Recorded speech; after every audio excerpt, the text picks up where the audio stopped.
चलिए देखते हैं परीक्षा मंथन समान ज्ञान का वार्षिक सर्वेक्षण क्या है। करेंट अफेयर्स त्रैमासिक क्या है, त्रैमासिक लक्ष्य 2 2025 है। क्या है लक्ष्य 2 2025। इसमें हम आईएएस, यूपीपीसीएस, यूपीपीसीएस मुख्य परीक्षा, यूपीपीसीएस प्रथम मुख्य परीक्षा, यूपीआरओ एआरओ 17वीं बिहार बीपीएससी जो है आप इसमें देख सकते हैं। 71वें बीपीएससी, एमपीपीसीएस के मुख्य परीक्षा, जितनी भी आगामी परीक्षा है उसको आप इससे कवर कर सकते हैं। ठीक है, इसमें आर्थिक सर्वेक्षण 2024-25, केंद्रीय बजट 2025-26 और उत्तर प्रदेश बजट 2025-26 सहित है। ठीक है, चलिए इससे पहले एक मोटिवेशनल सुन लीजिए, सुनिएगा। वो कहते हैं जिंदगी को जीना आसान नहीं होता। वो कहते हैं कि जिंदगी को जीना आसान नहीं होता, जिंदगी को जीना आसान बनाना पड़ता है। कैसे? कुछ सब्र करके, कुछ बर्दाश्त करके और बहुत कुछ नज़रअंदाज करके बनाया मतलब नज़रअंदाज करके किया जाता है। ठीक है, इसी के साथ हम लोग स्टार्ट करते हैं। हम लोग देखेंगे विविध परिदृश्य। ठीक है, चलिए इसमें हम लोग इसका इंडेक्स देख लेते हैं। इंडेक्स देख लेते हैं, उसके बाद आगे बढ़ते हैं। इंडेक्स में कह रहा है परिहार पर सर्वोच्च न्यायालय के दिशा निर्देश।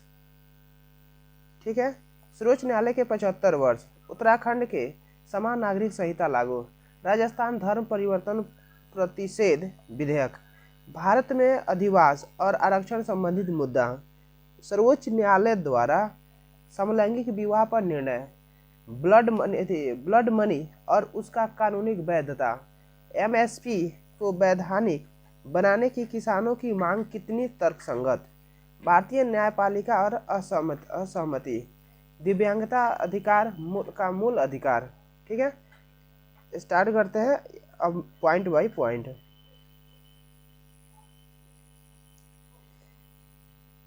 अब परिहार पर सर्वोच्च न्यायालय के दिशा निर्देश। हाल ही में सर्वोच्च न्यायालय ने परिहार पर दिशा निर्देश जारी करते हुए राज्यों को निर्देश दिया कि वे परिहार नीतियों के तहत कैदियों को समय पूर्व रिहाई पर विचार करें और उनके लिए सजा में अस्थायी छूट को लेकर आवेदन करना जरूरी नहीं है। विदित हो कि वर्ष 2021 में शुरू किए गए एक स्वप्रेषित मामले में दिए गए इस फैसले का उद्देश्य जेल में भीड़भाड़ की समस्या को दूर करना है, साथ ही छूट के लिए निष्पक्ष और गैर भेदभावपूर्ण दृष्टिकोण से सुनिश्चित करना है।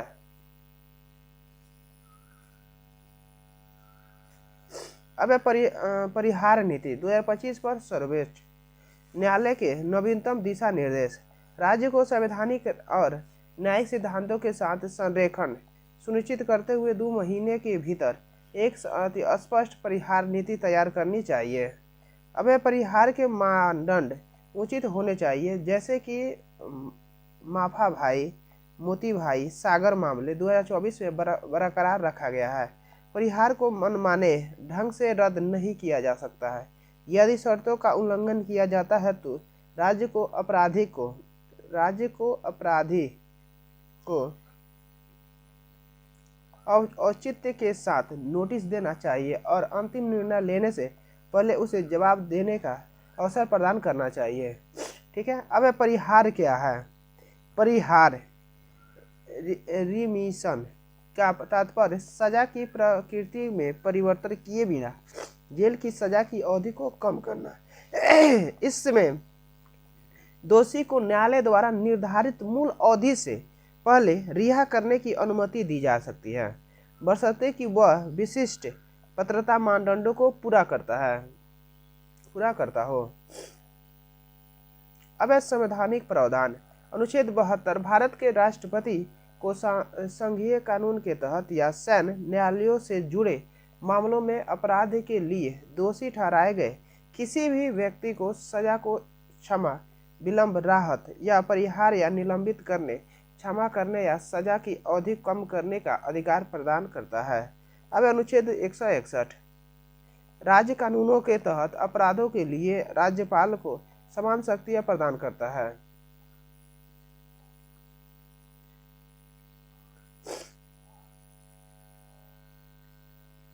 अब अनुच्छेद 32 और 226 क्रमशः सर्वोच्च न्यायालय और उच्च न्यायालय को क्षमा कार्यवाही में शामिल होने के लिए अपने रीट क्षेत्राधिकार का उपयोग करने का अधिकार प्रदान करते हैं। सर्वोच्च न्यायालय के 75 वर्ष क्या है? सर्वोच्च न्यायालय के 75 वर्ष देखते हैं। 28 जनवरी 2025 को भारत के मुख्य न्यायाधीश संजीव खन्ना ने सर्वोच्च न्यायालय के स्थापना के डायमंड जुबली वर्ष के समापन समारोह के संबोधित किया और न्यायालय की कमियों और उपलब्धियों पर चर्चा की। 75 वर्ष में सर्वोच्च न्यायालय में बहुत बदलाव आया है, लेकिन यह अपना मूल मिशन सभी के लिए न्याय सुनिश्चित करना कायम है। अब सर्वोच्च न्यायालय के बारे में 26 जनवरी 1950 को भारत में संविधान के लागू होने के साथ यह अस्तित्व में आया, किंतु 28 जनवरी 1950 को इसका उद्घाटन किया गया। विदितों की मूल संविधान में एक मुख्य न्यायाधीश और 7 अवर न्यायाधीश का प्रावधान था, किंतु समय के साथ कार्यभार बढ़ने के कारण न्यायाधीशों की संख्या में वृद्धि होती गई है और 2019 में 34 न्यायाधीश वर्तमान संख्या का प्रावधान किया गया है। अब सर्वोच्च न्यायालय यह सुनिश्चित करने में महत्वपूर्ण भूमिका निभाता है कि कानून संविधान के अनुरूप हो, नागरिकों के अधिकारों की रक्षा हो और सरकार के विभिन्न अंगों के बीच विवादों का समाधान हो। यह संविधान और राष्ट्रीय महत्व के कानूनी मामलों की व्याख्या करने के लिए अंतिम अपीलीय न्यायालयों के रूप में भी कार्य करता है। अब सलाहकारी भूमिका क्या है? सलाहकारी भूमिका अनुच्छेद 143 के तहत भारत के राष्ट्रपति को सलाह दे सकता है। उत्तराखंड में समान नागरिक संहिता लागू। 27 जनवरी 2025 को उत्तराखंड सरकार ने पूरे उत्तराखंड राज्य में समान नागरिक संहिता यूसीसी को लागू किया है।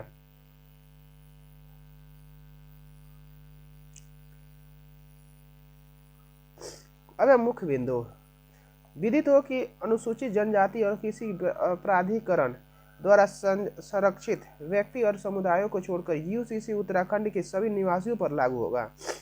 अब इस संहिता के तहत सिर्फ उन दो पक्षों के बीच विवाह हो सकता है जिनका कोई जीवित जीवन साथी न हो तथा दोनों पक्ष विधिक अनुमति देने के लिए मानसिक रूप से सक्षम हो। यह विवाह के लिए पुरुष एवं महिला की आयु क्रमशः 21 वर्ष और 18 वर्ष निर्धारित करता है। अब तलाक के संबंध में यदि पति पत्नी के बीच कोई भी मनमुटाव होता है तो उसके लिए वो न्यायालय का रुख कर सकते हैं, जिसका समाधान कानून के आधार पर होगा। अब इसके अलावा आपसी सहमति से तलाक के मामले में भी न्यायालय का रुख करना होगा। अब विवाह के 1 साल के अंदर तलाक के लिए याचिका पर प्रतिबंध होगा, लेकिन असाधारण मामलों में इसे दायर किया जा सकता है। किसी भी व्यक्ति की प्रथा, रूढ़ि, परंपरा के आधार पर तलाक पर प्रतिबंध होगा। अब लिव इन रिलेशनशिप में रहने वाले लोगों को इसके बारे में जिले के रजिस्ट्रार के सामने घोषणा करनी होगी। अब समान नागरिक संहिता के अंतर्गत द्विविवाह विवाह और बहु विवाह को प्रतिबंधित किया गया है। यह प्रावधान एक विवाह के सिद्धांत को कायम रखता है और कानूनी स्पष्टता सुनिश्चित करता है। क्या है समान नागरिक संहिता? क्या है समान नागरिक संहिता? क्या है? यानी यूसीसी पूरे देश में सभी धार्मिक समुदायों को व्यक्तिगत मामलों जैसे विवाह, तलाक, विरासत, गोद लेना आदि पर प्रस्तावित एक समान कानून ढांचा है। संविधान में प्रावधान। संविधान के भाग 4 में राज्य के नीति निर्देशक तत्वों के तहत अनुच्छेद 44 में उल्लेख है कि राज्य द्वारा पूरे भारत में एक समान नागरिक संहिता लागू करने के प्रयास किए जाएंगे। अब यह उद्देश्य धार्मिक रीति रिवाजों एवं परंपराओं पर आधारित मौजूद पर्सन लॉ को स्थापित करना है। अब यह स्थिति भारत के एकमात्र राज्य गोवा में लागू। वर्ष 1867 में पुर्तगाली नागरिक संहिता गोवा में रहने वाले सभी लोगों पर लागू होता है। उत्तराखंड आज़ादी के बाद यूसीसी को अपनाने वाला देश का पहला राज्य बन गया है। अब राजस्थान धर्म परिवर्तन प्रतिषेध विधेयक। जनवरी 2025 में राजस्थान विधानसभा में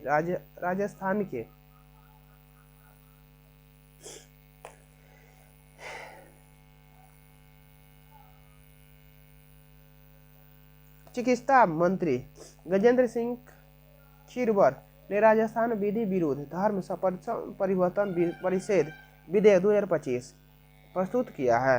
अब मुख्य बिंदु, इस उद्देश्य से किसी भी व्यक्ति या संस्था द्वारा धोखाधड़ी, बलपूर्वक या अनुचित प्रभाव के माध्यम से किसी व्यक्ति का धर्म परिवर्तन करने पर अंकुश लगाना। विदित हो कि हाल के वर्षों में कई ऐसे मामले सामने आए जहां धोखाधड़ी, जबरदस्ती, बलपूर्वक या प्रलोभन के माध्यम से लोगों को अवैध रूप से दूसरे धर्म में परिवर्तन कराया गया है। चूंकि राजस्थान में आदिवासी समुदायों का अवैध तरीके से धर्मांतरण कराया जा रहा है, ऐसे में यह विधेयक संवेदनशील लोगों को कपटपूर्वक धर्म परिवर्तन रोकने के लिए महत्वपूर्ण होगा।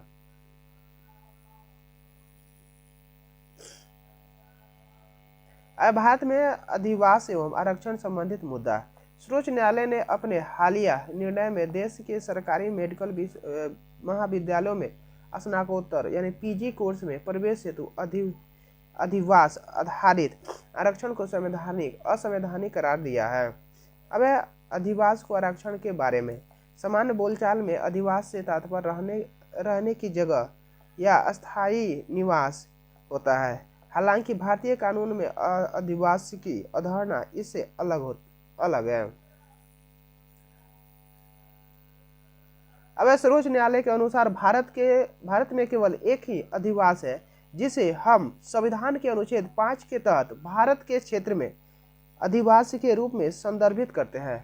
हम सभी भारत के क्षेत्र में निवास करते हैं और हम सभी भारत के निवासी हैं। क्षेत्रीय या प्रांतीय अधिवास की अवधारणा भारतीय कानून प्रणाली के लिए विदेशी है। अब अधिवास आरक्षण कोटा के बारे में। देश के सरकारी मेडिकल महाविद्यालयों में पीजी सीटों के लिए केंद्र सरकार कुल प्रवेश के लिए 50% के लिए काउंसलिंग आयोजित करती है, जबकि शेष 50% सीटें राज्य काउंसलिंग निकायों द्वारा अपने स्वयं के नियमों के अनुसार भरी जाती है। राज्य निकायों के लिए निर्धारित 50% सीटों में राज्य आदिवासी उम्मीदवारों के लिए कोटा निर्धारित करते हैं। सर्वोच्च न्यायालय का निर्णय। सर्वोच्च न्यायालय ने स्पष्ट किया है कि अधिवास आधारित आरक्षण क्या है। अधिवास आधारित आरक्षण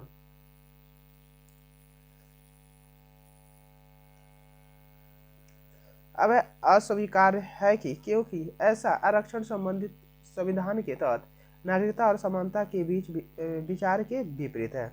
अब एमबीबीएस पाठ्यक्रमों में अधिवास आधारित आरक्षण एक निश्चित सीमा तक स्वीकार्य हो सकता है, लेकिन पीजी मेडिकल पाठ्यक्रमों में इसकी अनुमति नहीं दी जा सकती है। पीजी मेडिकल कोर्स में विशेषज्ञ डॉक्टरों के महत्व को देखते हुए अधिवास के आधार पर उच्च स्तर पर आरक्षण भारत के संविधान के अनुच्छेद 14 उल्लंघन होगा।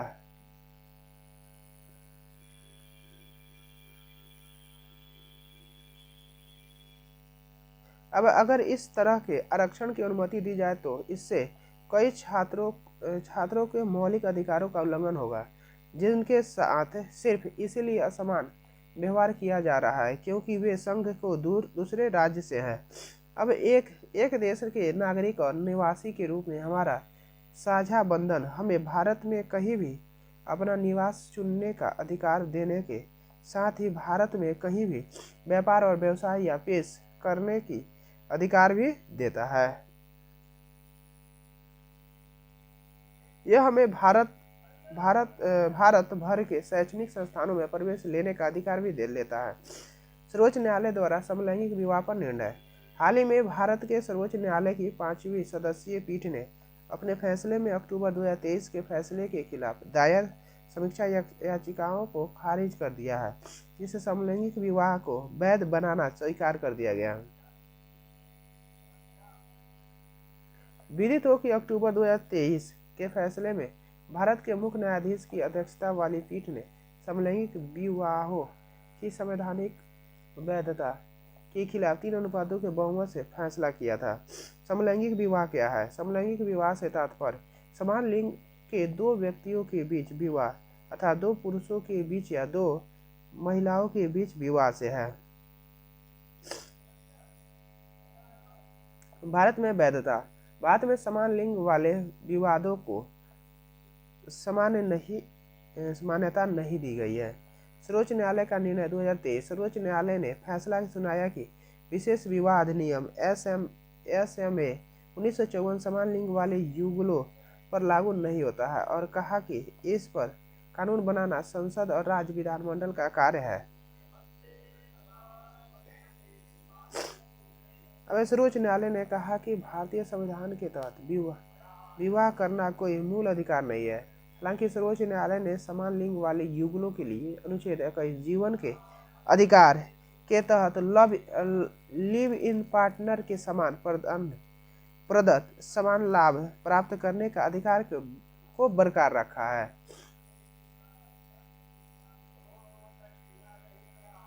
अब समलैंगिक क्या है? समलैंगिक विवाह की मान्यता पर वैश्विक स्थिति। समलैंगिक विवाह की मान्यता पर वैश्विक स्थिति। वर्ष 2024 तक अमेरिका, ऑस्ट्रेलिया, कनाडा और फ्रांस सहित विश्व के 30 से अधिक देशों ने समलैंगिक विवाह को वैध कर दिया है।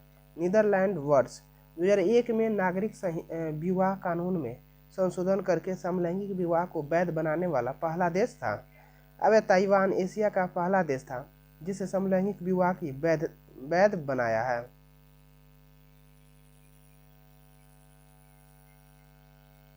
अब ईरान, अफगानिस्तान, सऊदी अरब एवं ब्रुनेई जैसे कई देश ने केवल समलैंगिक विवाहों पर प्रतिबंध लगाते हैं, बल्कि इसके लिए यहाँ मृत्युदंड या शारीरिक दंड सहित कठोर दंड का भी प्रावधान है। नोट है, कई धार्मिक और सांस्कृतिक समूह इस बात पर बल देते हैं कि विवाह पुरुष तथा महिला के बीच होना चाहिए तथा उनका तर्क है कि विवाह को पुनर्परिभाषित करना उनके आधारभूत मूल्यों और मान्यताओं को चुनौती देने से समान है। विदित हो कि विवाह का प्राथमिक उद्देश्य संतान उत्पत्ति, जिसे समलैंगिक युगल पूरा नहीं कर सकते हैं। अब इस प्रकार इस प्राकृतिक व्यवस्था का खंडन होता है। अब ब्लड मनी और उसकी कानूनी वैधता। ब्लड मनी और उसकी कानूनी व्यवस्था के बारे में हाल ही में यमन की एक न्यायालय ने केरल की नर्स निमिषा प्रिया को उसके व्यापारिक साझेदार की हत्या के आरोप में सुनाई गई मौत की सजा तथा उससे बुरी होने के प्रयास ने ब्लड मनी के निहितार्थों पर पुनः ध्यान केंद्रित किया।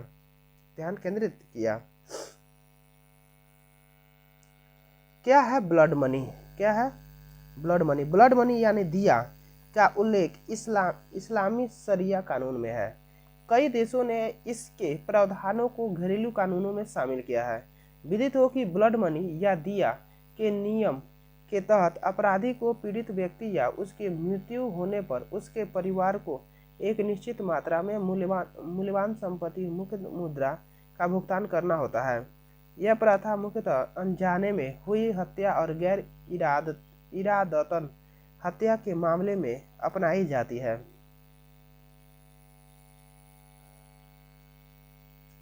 अब इसे उन हत्या के मामलों में भी लागू किया जाता है जहां पीड़ितों के परिजन किसान शरिया के तहत प्रतिशोध का एक तरीका के माध्यम से प्रतिशोध नहीं लेना चाहते हैं।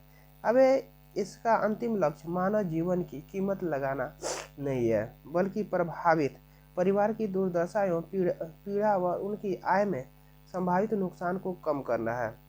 हालांकि भले ही संबंधित पक्ष ब्लड मनी के माध्यम से सुलह कर लेते हो, किंतु समुदाय एवं राज्य के पास दंड देने सहित निवारक दंड लगाने का अधिकार रहता है।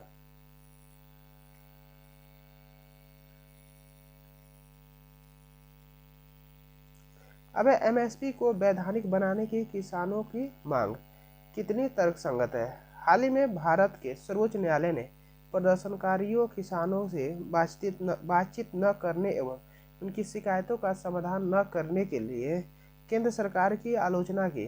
साथ ही सर्वोच्च न्यायालय ने केंद्र सरकार से न्यूनतम समर्थन मूल्य MSP के लिए विधिक गारंटी की मांग वाली नई याचिका पर जवाब देते हुए किसानों की मांगों पर विचार करने का आग्रह किया। यह घटनाक्रम पंजाब हरियाणा सीमा पर किसान समूहों द्वारा लंबे समय से चल रहे विरोध प्रदर्शन संबंधित है।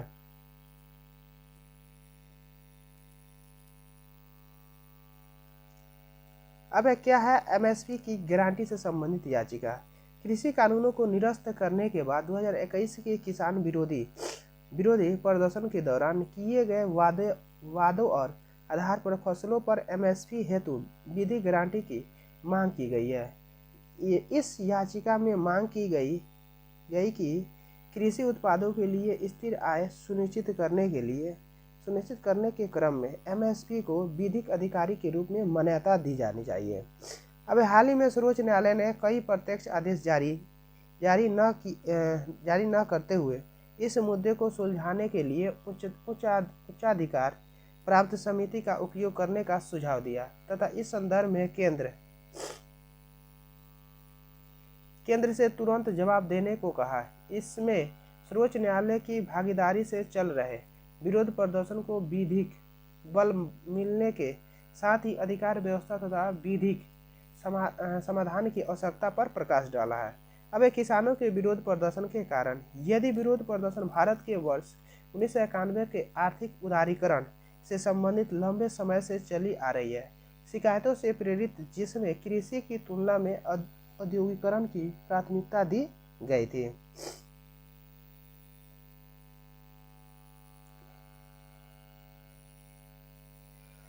अब देखते हैं इससे ग्रामीण क्षेत्रों जहां किसान का फसल लाभ एवं बढ़ती लागत का सामना कर रहे हैं उनमें संकट बढ़ रहा है। क्या हो रहा है? संकट बढ़ रहा है। यद्यपि सरकार कई फसलों के लिए एमएसपी निर्धारित करती है, लेकिन इसका क्रियान्वयन सीमित है तथा इसके तहत खरीद ज्यादातर चावल एवं गेहूं की होती है। किसान विशेषकर गैर प्रमुख फसल क्षेत्रों का संदर्भ अवसर पर उत्पादन लागत से कम कीमत पर फसल बेचने को मजबूर होते हैं। अब उल्लेखनीय है कि विश्व व्यापार संगठन WTO के समझौते, जिन्हें प्रयास मुक्त व्यापार को बढ़ावा देने वाले समझौते के रूप में देखा जाता है, व्यापार प्रतिबंध लगाने या किसानों को सब्सिडी प्रदान करने की भारत की क्षमता को सीमित करते हैं। प्रदर्शनकारियों के अनुसार इससे किसानों के लिए खरीद नीतियों और सब्सिडी को नियंत्रित करने की भारत की क्षमता में बाधा उत्पन्न हुई है।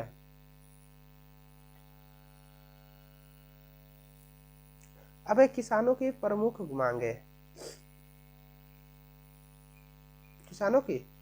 मांगे प्राथमिक मांग ऐसे कानून की है जो सभी फसलों के लिए शेड की गारंटी देता है। यह स्वामीनाथन आयोग की रिपोर्ट पर आधारित है, जिसमें C2+50% फार्मूले का उपयोग करते हुए उत्पादन लागत पर 50% लाभ मार्जिन की सिफारिश की गई है। अब व्यापक लागत C2 में सभी भुगतान किए गए व्यय, अवैतनिक पारिवारिक श्रम का अनुमान मूल्य, किराया तथा स्वामित्व वाली भूमि और अस्थायी पूंजी पर छोड़ा गया ब्याज शामिल है। जबकि एमएसपी वर्तमान में A2+FL से 50% अधिक निर्धारित है, जिसमें भुगतान किए गए व्यय और अवैधानिक पारिवारिक श्रम शामिल है। किसानों की अन्य प्रमुख मांगे किसानों और मजदूरों के लिए पूर्ण ऋण माफी, किसानों के लिए मुआवजा और पेंशन, विशेष रूप से विरोध प्रदर्शन या कृषि संकट से प्रभावित किसानों के लिए, कृषि श्रमिकों के लिए बेहतर कार्य स्थितियां और मजदूरी, भूमि और जल का स्वदेशी लोगों के अधिकारों का संरक्षण।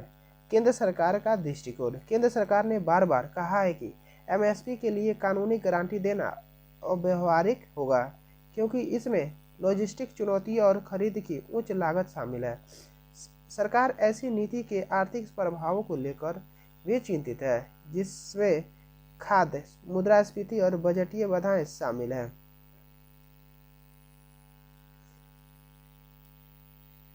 अब एमएसपी के वैधता के पक्ष में तर्क। किसानों की परेशानियों का समाधान। एमएसपी को वैध बनाने में यह सिर्फ सुनिश्चित होगा कि किसानों को उनकी फसलों के लिए उचित मूल्य मिले। बाजार में उतार चढ़ाव से होने वाले कम लाभ की समस्या दूर होगी तथा उत्पादन लागत को कवर करके और किसानों के लिए उचित लाभ की गारंटी देकर वित्तीय सुरक्षा प्रदान की जाएगी। भारत की अर्थव्यवस्था में कृषि का हिस्सा 15% से नीचे गिर गया तथा औद्योगिक और सेवा क्षेत्र में वृद्धि के बावजूद किसानों की आय में न्यूनतम वृद्धि हुई है। एमएसपी को वैधानिक बनाने से उचित मूल्य सुनिश्चित करने और कृषि किसान को समर्थन देकर इस अंतर को कम किया जा सकता है। अब एमएसपी को वैध बनाने से औपचारिक बाजार लेन देन को बढ़ावा मिलेगा, अनौपचारिक बाजारों पर निर्भरता कम होगी तथा डिजिटल कृषि के माध्यम से पारदर्शिता बढ़ाने के लिए सरकार के लक्ष्य के साथ तालमेल हो सकेगा। अब एमएसपी को वैध बनाने से कृषि बाजार में मूल्य अस्थिरता कम हो जा सकता है, जिससे कृषि आय और उपभोक्ता मूल्य दोनों स्थिति में स्थिर हो सकते हैं। ठीक है, ये आगे देखते हैं।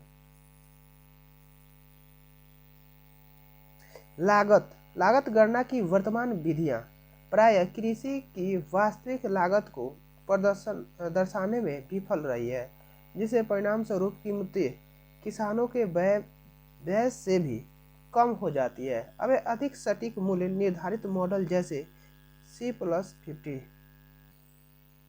कृषि मूल्यों को अन्य क्षेत्रों के साथ बेहतर ढंग से संरेखित कर सकती है।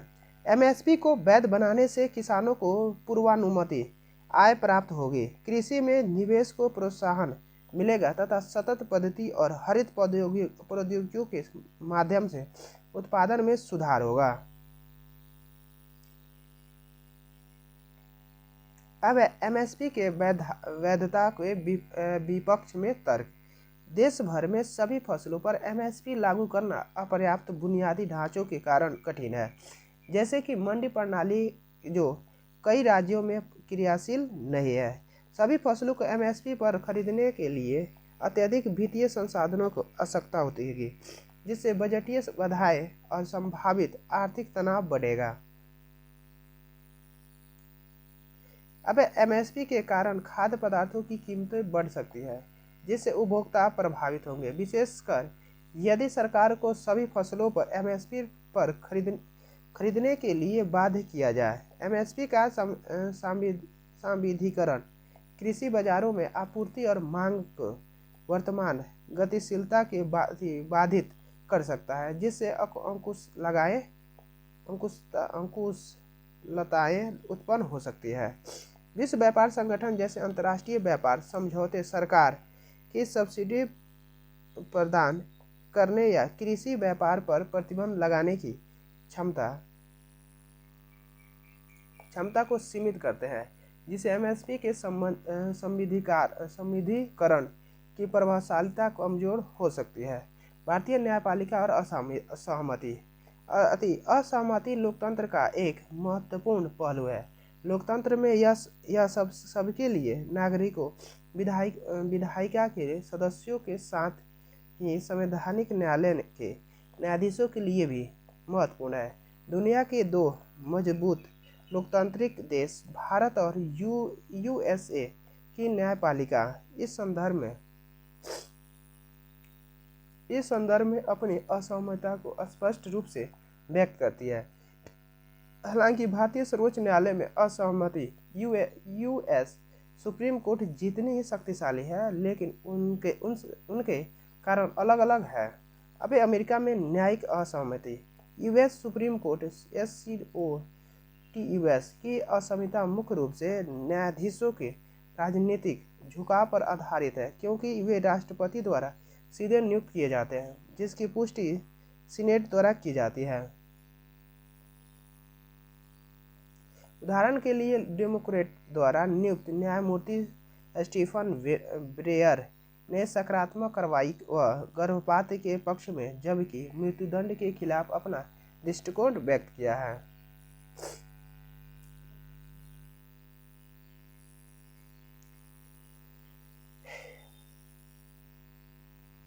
अब ग्लोबशिप बनाम ग्रॉस 2015 के बाद उन्होंने असहमति देते हुए माना कि मृत्युदंड बिल ऑफ राइट्स के 8वें संशोधन का उल्लंघन करता है, जो अन्य अति अमानवीय और अपमानजनक सजा पर प्रतिबंध लगाता है।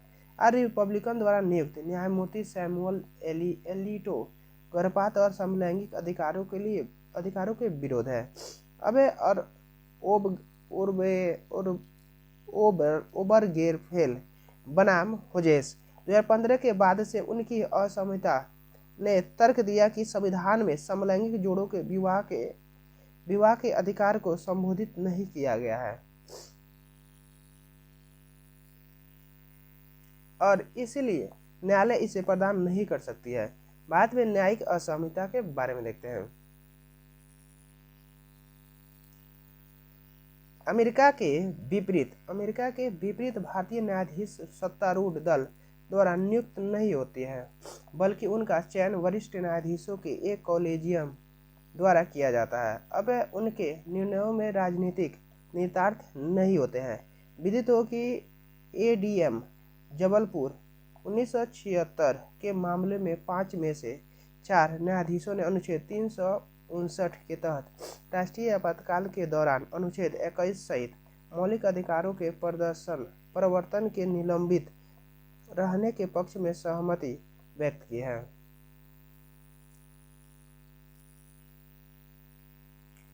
अब उस समय बहुमत का निर्णय राजनीतिक निर्णयों के अनुरूप था। हालांकि न्यायमूर्ति HR खन्ना ने उस समय के राजनीतिक दबाव का सामना करते हुए असहमति जताई और तर्क दिया कि यदि अनुच्छेद 21 निलंबित रहता है तो सभी आपातकाल में जीवन और स्वतंत्रता से वंचित रहने का कोई आधार नहीं होगा। तत्कालीन अस्थिर परिस्थितियों के अधिकारों को बरकरार रखने के उनके संकल्प के बाद अनुच्छेद 359 में एक संवैधानिक संशोधन द्वारा कानून का रूप दिया गया है। अब न्यायिक असहमति किसी कानून के मुद्दे की अलग सामाजिक समझ या निहितार्थ को भी दर्शा सकती है। अब सायरो बानो 2017 में वादे में सर्वोच्च न्यायालय ने इस्लाम में सुन्नियों के बीच तलाक के एक रूप के रूप में ट्रिपल तलाक की संवैधानिकता पर निर्णय दिया, जिसने मुस्लिम महिलाओं के जीवन के अधिकारों का उल्लंघन करने के लिए ट्रिपल तलाक को खारिज कर दिया। हालांकि जस्टिस JS खेयर और अब्दुल नजीर ने बहुमत से असहमति जताते हुए तर्क दिया कि ट्रिपल तलाक सुन्नी पर्सनल लॉ के एक अभिन्न अंग है और संवैधानिक अधिकारों का उल्लंघन नहीं करता है। इसके अलावा इसकी संवैधानिकता का निर्धारण करना न्यायालय के अधिकार क्षेत्र में नहीं है, क्योंकि केवल विधायिका ही विभिन्न धर्मों को सामाजिक रूप से अस्वीकार्य प्रथाओं में हस्तक्षेप कर सकती है। अब इसात शिफा 2022 वाद में यह प्रश्न उठा कि क्या राज्य एक सार्वभौमिक ड्रेस को लागू करने में मुस्लिम लड़कियों को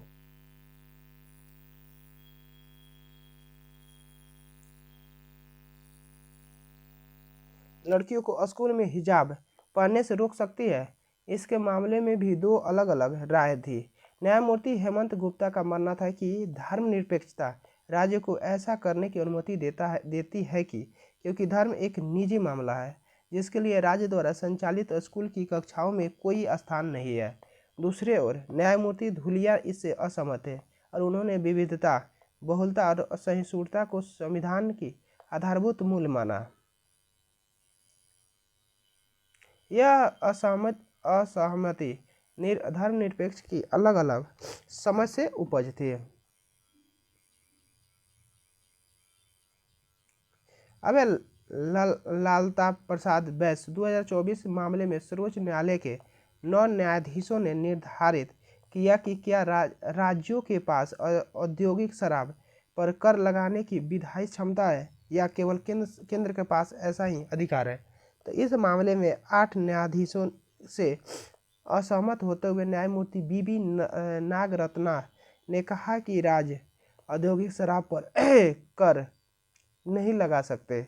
न्यायमूर्ति नागरत्ना की असहमति संविधान की 7वीं अनुसूची में सूची 2 की प्रविष्ट 8 के तहत मादक शराब शब्द की व्याख्या पर आधारित थी।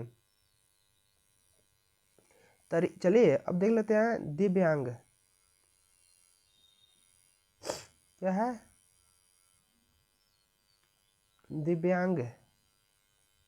दिव्यांगता अधिकार मूल अधिकार यानी मार्च 2025 में सर्वोच्च न्यायालय ने फैसला सुनाया कि दृष्टिबाधिता उम्मीदवार न्यायिक सेवा परीक्षाओं में भाग ले सकते हैं तथा इस बात पर बल दिया कि दिव्यांगजन अधिकार यानी PRPWD अधिनियम 2016 के तहत दिव्यांगता आधारित भेदभाव के खिलाफ अधिकार को मौलिक अधिकार माना जाना चाहिए।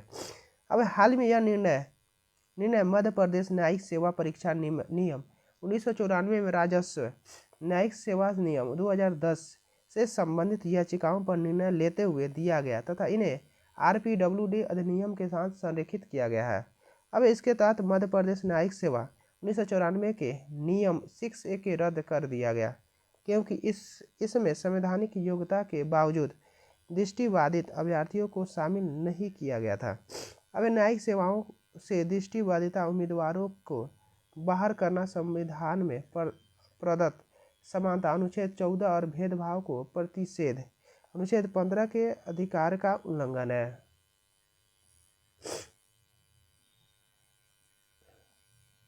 ठीक है, हम अगला वीडियो में देखेंगे योजना, परियोजना, अभियान, पहल और कार्यक्रम। Thank you for watching. Like share and subscribe.